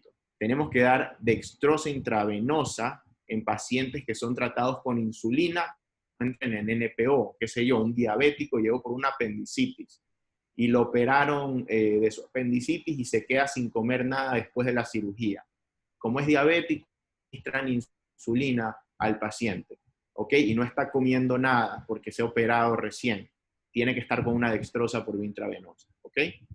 Hay que evitar también el uso de sulfonilurias en pacientes que tienen alto riesgo de desarrollar hipoglicemia, como aquellos que tienen falla renal con una tasa de filtrado glomerular menor a 45 minutos, pacientes ancianos o pacientes que ya reciben insulina, tú no mezclas insulina con sulfonilurias, ¿ok? Y para finalizar, les voy a dar el tratamiento de la intoxicación por sulfonilurias, y esto es algo importante. Cuando hay un paciente que se intoxica por tomar, qué sé yo, se tomó 2 tabletas de glibenclamida y no comió nada, muchas veces llegan a la emergencia con hipoglicemia, lo acuestan, le pasan dextrosa por vía intravenosa, no le dan de comer al paciente, no le dan nada, ya la glucosa subió a 200 y le sacas la vía y dices, váyase. Se va a la casa, ni siquiera llega a la casa y de nuevo está pálido, taquicárdico, hablando incoherencias, regresa y sigue con hipoglicemia otra vez. De nuevo glucosa en 40. ¿Por qué? Porque las sulfonilurias son secretagogos de insulina. Entonces, al tomarla, el páncreas va a estar secretando insulina, y por más que tú le pases dextrosa y le subas la glucosa un momento, como el páncreas sigue secretando insulina, va a disminuir los niveles de glucosa de nuevo. Y eso es algo que se ve bastante en la emergencia. Yo lo he visto en algunos hospitales en los que he trabajado. Ya le pasamos dextrosa intravenosa, subió la glucosa a 200 y a la casa. Una intoxicación por sulfoniluria se trata de esta manera. Lo primero es igualito a lo que les dije hace rato. 25 gramos de glucosa y luego de administrar este bolo de glucosa y que el paciente se despierta, dejamos con una infusión continua de dextrosa al paciente. Una dextrosa al 5% que pase a 75 o 100 ml hora. Si es posible y si se cuenta con glucagón, no lo administramos como vimos hace rato, 1 miligramo. Se administra 5 miligramos intramusculares, ¿ya? Una vez que el paciente esté despierto, le vamos a dar de comer una dieta rica en calorías. Ya el paciente tiene que tomar glibenclamida si come. Si no come, que no tome el medicamento, porque yo prefiero que esté con hiperglicemia a que haga hipoglicemia, porque les dije, la hipoglicemia mata. Y además, lo ideal en el tratamiento de la intoxicación por sulfonilurias es dar octreotide de 50 a 100 gramos intramusculares o subcutáneos cada 6 horas en el primer día. ¿Por qué? Porque el octreotide es un análogo de la somatostatina. Al inicio les dije que el páncreas tiene células alfa que secretan glucagón, beta que secretan insulina y células delta que secretan somatostatina. Y la somatostatina que bloqueaba la acción de las células beta y alfa, es decir, bloquea la secreción de insulina por parte del páncreas. Y las sulfonilurias que aumentan la secreción de insulina por parte del páncreas. Es como el antídoto de la somatostatina para la intoxicación por sulfonilurias. Y el octreotide es un análogo de la somatostatina que inhibe la liberación de insulina por parte de las células beta del páncreas. Y una vez corregida la hipoglicemia, Vamos a medir la glucosa cada 30 minutos primero, luego cada 4 a 6 horas. Entonces, en teoría y en el mundo ideal, una intoxicación por sulfonilurias debería estar en acción al menos 24 horas o 12 horas, ¿ya? Y hay datos limitados, en realidad no hay estudios que avalen que una hemodiálisis te va a beneficiar por sobre esto que está acá encima, ¿no? Entonces vamos a terminar con ejercicios. Este es el mismo que vimos en la clase de gasometría. El primer ejercicio, tenemos un paciente masculino de 20 años con antecedentes familiares de diabetes tipo 1, trasladado a la emergencia en mal estado general, polimneico, diaforético, estuporó, y según la madre, en los 3 días previos presentó poliuria, polidipsia y polifagia. Llega con estos laboratorios. Gasometría con un pH en 7, 18, bicarbonato en 9, una glucosa en 580, sodio disminuido en 131, potasio disminuido en 2.5, y en orina vemos cetosis y glucosuria. Pregunta número 1. ¿Cuál es el diagnóstico, clasificación y lugar de tratamiento ideal? El paciente, como vemos, tiene hiperglicemia, tiene cetonas y tiene una acidosis metabólica. ¿Ok? Bicarbonato en 9, está bajo con pH bajo. Entonces, ¿qué tiene? Tiene la triada de la cetoacidosis diabética. Ahora, clasifiquémosla. ¿Es leve, moderada o grave? Yo les había dicho que si el paciente llegaba estuporoso o en coma, es grave. Y además tiene el bicarbonato en menos de 10. Entonces, la respuesta sería cetoacidosis diabética grave. ¿Y dónde debe ser tratada la cetoacidosis diabética grave siempre? En UCI. ¿Ok? Segunda pregunta. Manejo inicial hasta que el paciente pase a UCI. Tengo al paciente en la emergencia con una cetoacidosis diabética grave. ¿Qué hago? Le administro 2 litros de salina en ese momento y luego dejo una infusión de salina a 500 ml hora. Como pesa 70 kilos el paciente, le voy a administrar insulina rápida 7 unidades IV, seguir una infusión o una bomba de insulina a 7 ml hora. Esta suena lógica. La B, doy 1000 cc de insulina solución salina en ese momento, prendo la bomba de insulina y doy bicarbonato. Tercera, 1000 cc de salina y corrijo el sodio con hipertónicas. Esta está mal porque el sodio, recuerden, está falsamente disminuido. Entonces este no es el sodio real, tiene que usar la fórmula para corregir el sodio. Y la última, solución salina litros en 1 a 2 horas, luego una infusión de solución salina a 500 ml hora y corregir el potasio. Esta es una pregunta con trampa. La mayoría las eligen la primera porque te ponen la hidratación más la bomba de insulina, pero recuerden, siempre midan el potasio. Y este potasio está bajo. Y si ustedes prenden la insulina con un potasio bajo, el potasio va a bajar aún más. Y el paciente puede tener trastornos cardíacos por hipocalemia. Así que lo correcto sería hidratar al paciente y corregir el potasio. Una vez corregido, prendes la bomba de insulina. Supongamos que el mismo paciente, ejemplo 1, tras ser tratado 4 días en UCI, mejora. Se encuentra despierto y orientado. Pasa a cuidados intermedios, donde el médico quiere empezar alimentación por vía oral y realizar una transición a insulina subcutánea. ¿Ok? La insulina intravenosa, en la bomba de insulina, en las últimas 8 horas, lleva a una velocidad de infusión de 1 ml hora. Vemos esta gasometría que ya está normal, ya no hay acidosis metabólica, bicarbonato en 22, pH en 7,4. La glucosa ya está en 193, potasio y sodio normales, y no hay cetonas ni glucosa. Este paciente cumple con los criterios de resolución de la cetoacidosis diabética. Ya no tiene acidosis metabólica, tiene la glucosa en menos de 250 y ya no hay cetonas. Entonces, ¿se puede iniciar la alimentación por vía oral y realizar la transición a insulina subcutánea? La respuesta es sí. El paciente ya está despierto, por lo tanto puede comer, ya no está con náuseas ni vómitos, Entonces, sí puede iniciar la alimentación y se puede realizar la transición a insulina subcutánea. La respuesta es sí, porque para realizar la transición tenías que ya tener los criterios de resolución de cetoacidosis, el paciente tenía que estar despierto y el paciente tenía que tolerar la vía oral. Entonces la respuesta es sí, se puede iniciar la alimentación y realizar la transición a insulina subcutánea.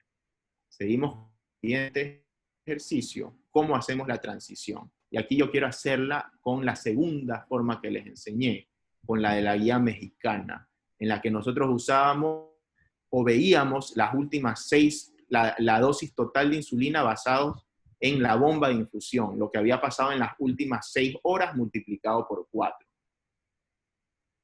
Entonces la bomba de insulina llevaba a 1 ml hora las últimas 8 horas. Por lo tanto, a 1 ml hora en las últimas 6 horas. 1 por 6 es 6. Multiplicado por 4, 6 por 4 es 24. Divido en 2. 12 como insulina basal y 12 como insulina rápida dividida en 3 dosis. Pero le resto el 20%. Entonces lo correcto es dar 12, el 20% aproximadamente es 9 punto algo. Entonces vamos a darle Glares 10 unidades subcutáneas cada día y vamos a dar las otras 10 unidades divididas en 3 dosis de insulina rápida, predesayuno, prealmuerzo y precena. Y obviamente hay que dejar 2 horas prendida la bomba de infusión.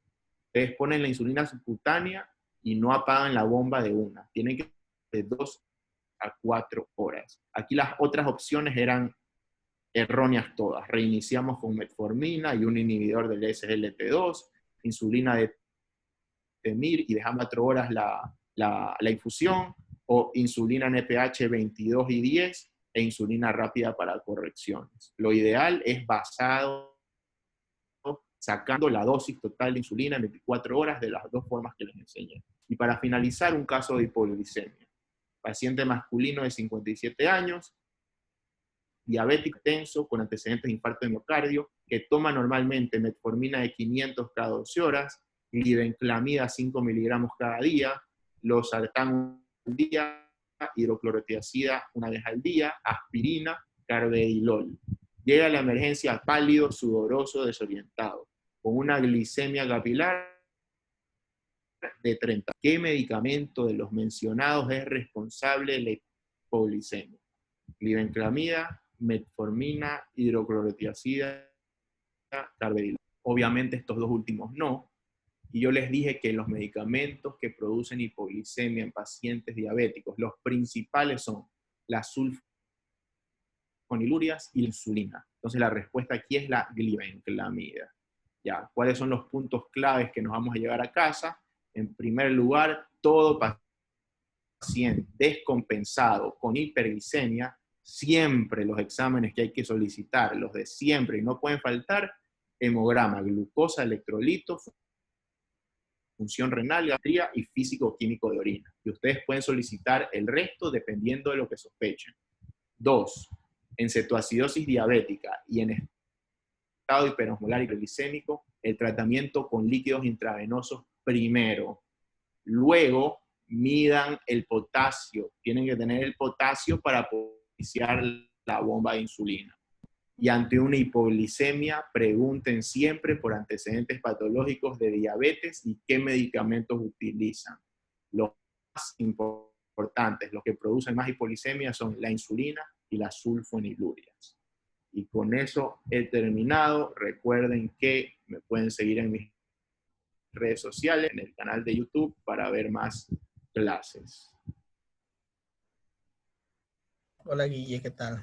Excelente exposición y muy completa. Te quería preguntar, bueno, ahí siempre quedan con esta crisis hiperglicémica, siempre nos quedan algunas cosas y rondando en la cabecita, ¿no? Y te voy a hacer 2 preguntas, son 4, te voy a hacer 2 preguntas para que la audiencia nos escuche.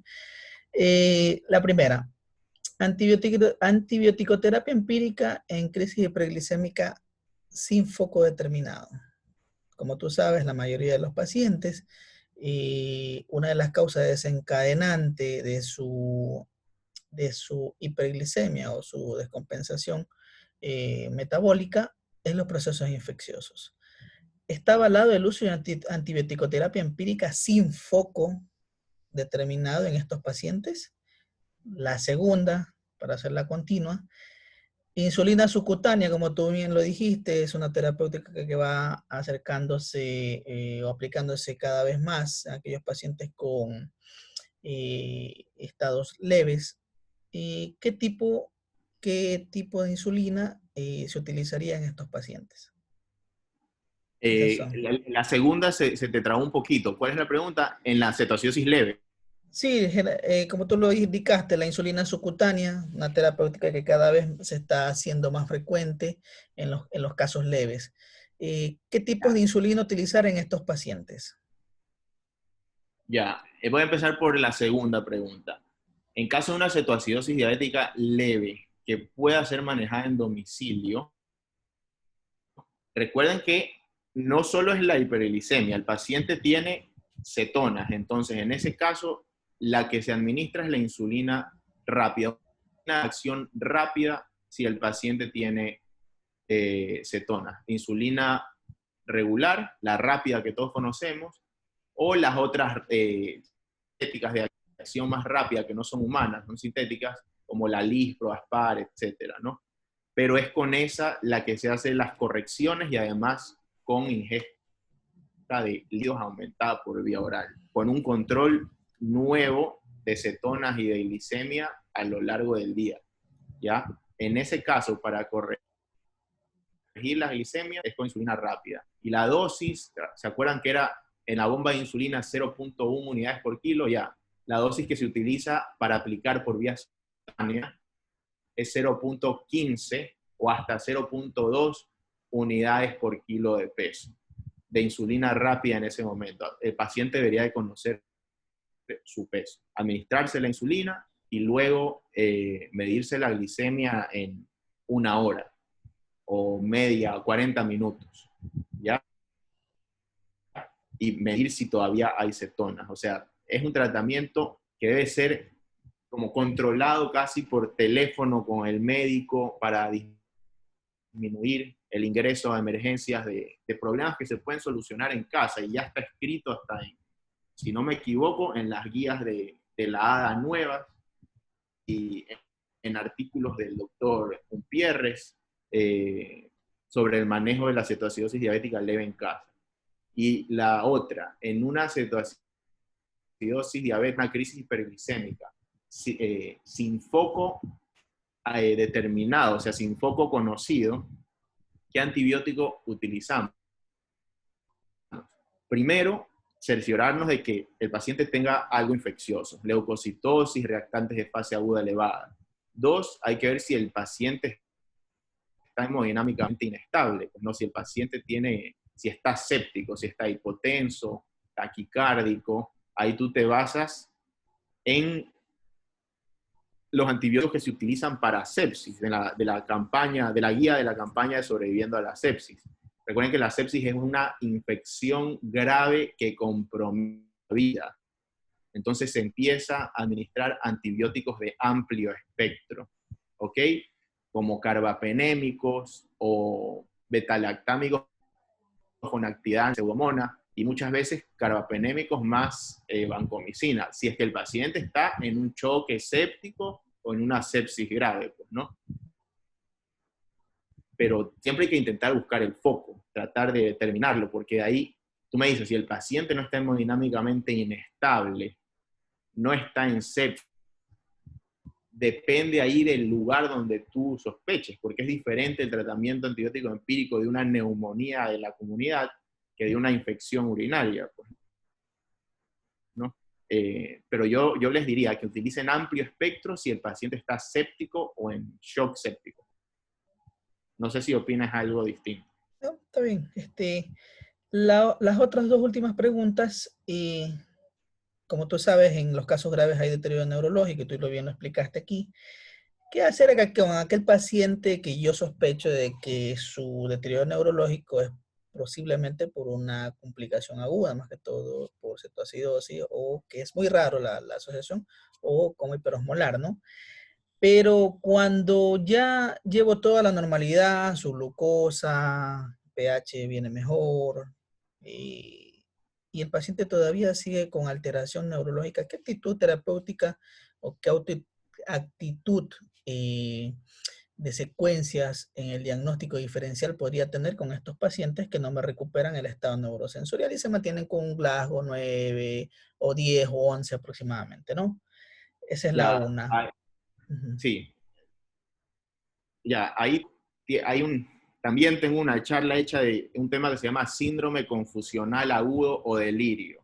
Ya, y ante un delirio, síndrome confusional agudo, se abre un abanico de diferenciales, ¿ok? Entre los que están tanto las complicaciones agudas de la diabetes y tienes que pensar también, un paciente, ¿por qué puede estar con el sensorio alterado? Trastornos hidroelectrolíticos, sodio bajo o alto o calcio alto, hipernatremia, hiponatremia, hipercalemia te producen deterioro del sensorio, número uno. Número dos, algo neurológico, tomografía de cerebro, ver si no ha sangrado o si no hay una isquemia o si no hay una tumoración en el cerebro. En ocasiones se puede pedir hasta resonancia. ¿Qué más te puede producir un síndrome confusional agudo? Sepsis. Si el paciente está séptico, van a estar hipoperfundidos los órganos, incluyendo el cerebro. Gasometría. Si el paciente está con hipoxemia o con hipercapnia, puede haber deterioro neurológico. Si está con hipercapnia, hay que barrer el CO2 con ventilación mecánica no invasiva o con ventilación mecánica invasiva, depende del sensor. ¿Qué más te puede deteriorar el sensorio? Meningitis, alguna infección del líquido cefalorraquídeo. Otra actitud podría ser una punción lumbar. Una vez descartado todo, guiándote en la clínica, pues si el paciente está con fiebre, rigidez de nuca, tiene Kernick y Brudzinski positivo, le hago una punción lumbar. Si el paciente está con focalidad neurológica, mueve la pierna y el brazo izquierdo y no me mueve el brazo derecho, tomografía de cerebro. O sea, las causas de síndrome confusional agudo son una lista interminable, ¿ok? Y puede haber hasta causas autoinmunes. Ya cuando descartaste todo lo que te he dicho, chicas, recuerden que el lupus es la enfermedad menos organoespecífica que existe. ¿Qué significa eso? Una enfermedad organoespecífica puede ser, qué sé yo, la tiroiditis de Graves, que te afecta específicamente tiroides. El lupus te puede afectar a cualquier órgano, incluyendo el cerebro. Después tener trastornos neurológicos por alguna enfermedad autoinmune. Y dije lupus por decir. Entonces, vas desde lo más frecuente, que es electrolitos, sangrado o isquemia en cerebro, sepsis, hipercapnia, hipoxemia, hasta llegar a meningitis, una punción lumbar, y luego llegar a algo autoinmune. Y hay una que se me escapa, que también es frecuente, que no le he dicho, intoxicación por benzodiazepinas. Yo que trabajo en Solca, muchos pacientes utilizan opioides y algunos benzodiazepinas. Entonces, ante una sospecha de una intoxicación por opioides, y yo sé que el paciente tiene mucho dolor y usa medicación para el dolor, y el familiar no se acuerda que utiliza, yo, chuzo, puede estar usando morfina, puede estar utilizando buprenorfina. ¿Cuál es el antídoto? La naloxona. Si el paciente está utilizando benzodiazepinas, ¿cuál es el antídoto? El fentanilo. Lo ideal sería medir eso en sangre o el antecedente del paciente, de si es oncológico, con dolor crónico, ya me hace sospechar quizás en que toma ciertos medicamentos. Y la última que tengo para ti, como tú sabes, la diabetes mellitus se asocia muy frecuentemente con lesión renal, más que todo de tipo crónico. En estos pacientes, los antidiabéticos orales, ¿hasta qué filtrado glomerular yo puedo darlos? Y si tú me podrías explicar la familia, ¿hay algún antidiabético oral que lo puedo dar con una enfermedad renal grado 5 o grado 4? Claro, claro. Dentro de los inhibidores del SGLT2, a ver, había la EMPA y la DAPA, la puedes dar hasta un filtrado de 45, la canaglifosina hasta filtrados de 30 ml minutos, puedes darla con un filtrado menor. La metformina sulfonimab sulfonilurias no deberían de utilizarse en pacientes con falla renal. En un paciente con falla renal debería en realidad ya ir tratando de utilizar insulina. Y como les dije, en los inhibidores del SGLT2 depende del filtrado glomerular. EMPA y DAPA hasta 45 y CANA hasta 30. Y obviamente si usas insulina hay que disminuir la dosis de insulina. Eso es manejo más del endocrinólogo. Listo. Bueno, Guille, agradeciendo tu intervención y tu exposición aquí, nos has dado luces sobre el tratamiento y las indicaciones, más que todo el tratamiento de las complicaciones agudas y las crisis hiperglicémicas. Agradeciéndote de antemano, no tenemos más preguntas, esperemos vernos pronto, ya estamos llegando a la finalización de nuestro evento, el día viernes ya tenemos las últimas charlas y bueno, de aquí a dar el examen con las personas que nos han estado conectando la mayor parte del evento. Cuídate mucho. Muchas gracias por la invitación. Sí, gracias por la invitación a todas estas charlas y la verdad, espero poder nuevamente participar en algún otro. ¿Ahí ves mi pantalla? Sí. Ya, antes de irme, quiero poner algo. Esta es una exposición de diabetes, de todo diabetes. Déjame ver acá, aquí están los fármacos. A ver, miren, de lo que estábamos hablando. Contra metformina, las biguanidas, sobre todo en pacientes, miren, si ya es menos de 30 el filtrado, no se puede utilizar contraindicaciones. Hasta más de 30 podrías utilizar metformina. De ahí, con las sulfonilurias, contraindicado en enfermedad renal. No puedes utilizarlo, ¿ya? La piolitazona y rosiglitazona están contraindicadas en insuficiencia cardíaca y enfermedad hepática. Quizás se lo puede utilizar esta renal, pero son menos utilizadas en nuestro medio, ¿ya? Inhibidores de alfa-glicosidasa, esto de aquí casi no hay acá. He hablado con endocrinólogos, se usa muy poco, pero sí hay, pero están contraindicados en falla renal. De estos de aquí, de los agonistas del receptor GLP-1, contraindicados en enfermedad renal. Y de estos de acá, los inhibidores de PP4, de todos estos, si ven que tienen los riñones encima la linagliptina, no me acordaba cuál era, por eso quise ponerles esto.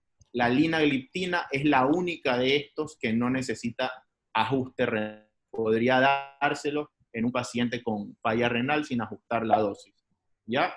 Y como les dije, de ahí los inhibidores de SGLT2, aquí no lo puse, pero en el algoritmo que pone aquí la ACE, el Colegio Americano de Endocrinólogos Clínicos, si nos vamos a SGLT2, vemos aquí en la parte renal, no están indicados con un filtrado menor a 45, pero si se van aquí abajo, les dice que la canaglifosina se puede usar a 30 ml. En cambio, la DAPA y la EMPA hasta 45. Ahí para responder de forma completa a la pregunta. Listo, y agradecemos tu intervención, ¿no? Un saludo a todos. El día viernes nos encontramos a las 7 de la noche con una continuación de las charlas, ¿no? Hasta la próxima. Que tengan una buena noche a todos. Saludos.